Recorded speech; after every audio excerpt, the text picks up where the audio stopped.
శని త్రయోదశి విశిష్టత. జీవులు ప్రాణాలతో ఉన్నప్పుడు వారి పాపాలకు తగిన ప్రాయశ్చిత్తాన్ని కలిగించేవాడే శనైశ్చరుడు.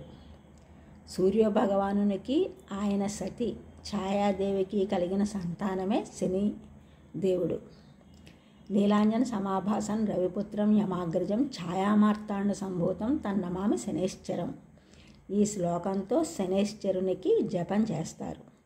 ఈ గ్రహం ఒక్కో రాశిలో 2.5 సంవత్సరాలు సంచరిస్తుంది. 12 రాశులను సంచరించడానికి ఈ గ్రహానికి 30 సంవత్సరాలు పడుతుంది.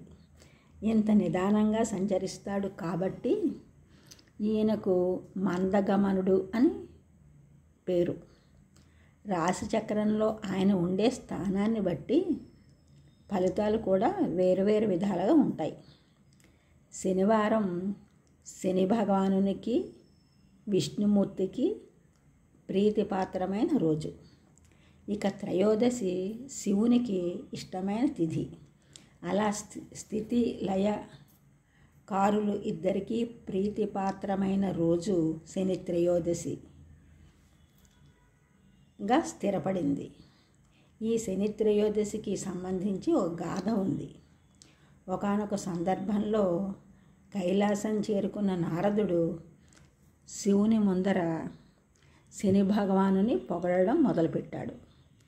ఎంతటి వారైనా ఆ ప్రభావం నుంచి తప్పించుకోలేరు అని చెప్పడం ప్రారంభించాడు. ఆ మాటలు విన్న శివునికి ఆగ్రహం కలిగింది. శని ప్రభావం ఎవరి మీద ఉన్నా నాపై మాత్రం పనిచేయదని హోంకరించాడు. నారదుడు ఆ మాటలను యథాప్రకారంగా శని భగవానునికి తీసుకుని వెళ్ళాడు.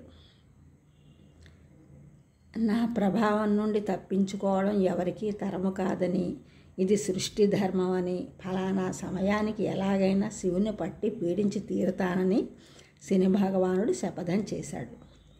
ఇది తెలుసుకున్న పరమశివుడు ఏం చేయాలో అర్థం కాలేదు. శని శపథం నెరవేరితే తన ప్రతిష్ట దెబ్బతింటుందని శని కంటపడకుండా ఉండేందుకు శని చెప్పిన సమయానికి భూలోకంలో ఒక చెట్టు త్వరలో దాక్కున్నాడు. మర్నాడు కైలాసంలో ఉన్న శివుని చెంతకు చేరుకున్నాడు శని భగవానుడు. వినమ్రంగా తన ఎదుట నిలబడిన శని భగవాను చూసి, నన్ను పట్టి పీడిస్తానన్న నీ శపథం ఏమైంది అంటూ పరిహసించాడు శివుడు. దానికి శని భగవానుడు, ప్రభు, ఈ ముల్లోకాలకు లయకారకుడు అయిన నీవు పోయి ఆ చెట్టు త్వరలో దాక్కున్నావే, అది నా ప్రభావమే కదా, దీన్ని శని పట్టడం అనరా అన్నాడు చిరునవ్వుతూ. శనిదేవుని మాటలకు పరమశివునికి విషయం అర్థమైంది.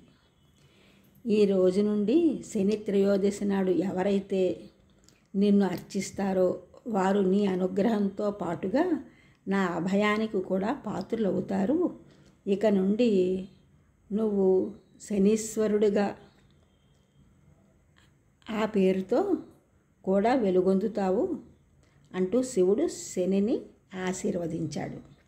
అప్పటి నుండి త్రయోదశి నాడు వచ్చే శనివారం రోజు భక్తులు నువ్వుల నూనెతో శనీశ్వరుని అభిషేకించి తమను కరుణతో చూసి చూడనట్లుగా సాగిపోమ్మని వేడుకుంటున్నారు.